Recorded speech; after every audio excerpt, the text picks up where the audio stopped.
এই রিসেপশনের বাড়ি থেকে বাড়ির লোকজন এত টেনশনে পড়ে গেছিলো আমাকে নিয়ে। মৌসুমি, হ্যালো মৌসুমি, কেমন সাজবা? কিছু রিকোয়ারমেন্ট আছে? আমি খুব সিম্পলের মধ্যেই জাস্ট চুলগুলো একটু শাইনি, হ্যাঁ একটু এমনি ব্রাইট যাতে হয় গ্লসি টাইপের। ঠিক আছে। ব্রাইডের বাড়ির লোক কেন টেনশনে পড়ে গেছে সেটা বলছি আমি। পর পর আমার কয়েকদিন একদম টানা কাজ থাকাতে আমি পার্লারে গিয়ে যে আমি ডায়েরিটা চেক করব যে আমার নেক্সট ব্রাইডাল ডেট কবে কবে আছে বা কী বৃত্তান্ত, সেটা আমার একদমই দেখা হয়নি।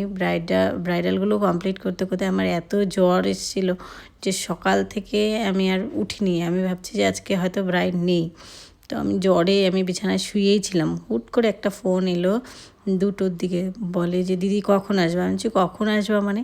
আর আমি তো ডায়েরি চেকই করিনি।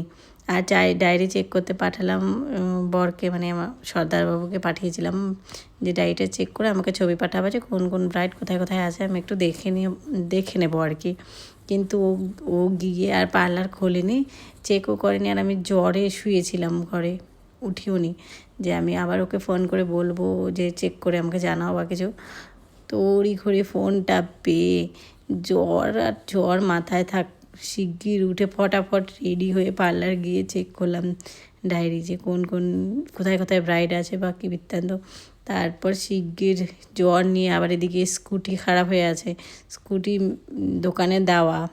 আমি আগের ভিডিওতে বললাম যে স্কুটি বাস্ট করে গেছিলো চাকা, তো স্কুটি পূজারি পাড়ায় দোকানে রিপেয়ারিংয়ে দিয়েই আমি বাড়ি চলে এসেছি, সেই যে আছে ওই দোকানে, আর সেখান থেকে আর আনা হয়নি।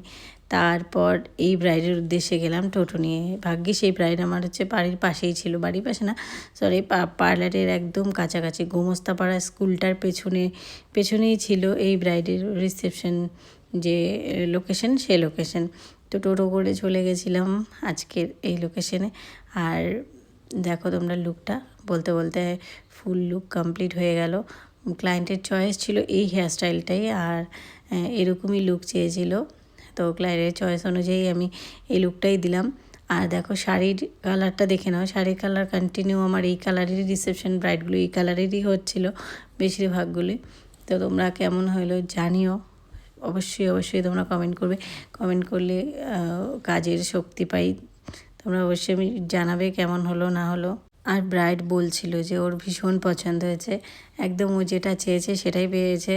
আর পরের দিন এবার আমি পার্লার গেলাম, পরের দিনও আমার নেক্সট ব্রাইড ছিল। পার্লার যাওয়ার পর ওর হাজব্যান্ড পার্লার এসেছিলো, তো ওখানে এসে বলে গেল যে দিদি সাজানো ভীষণ ভীষণ সুন্দর হয়েছে।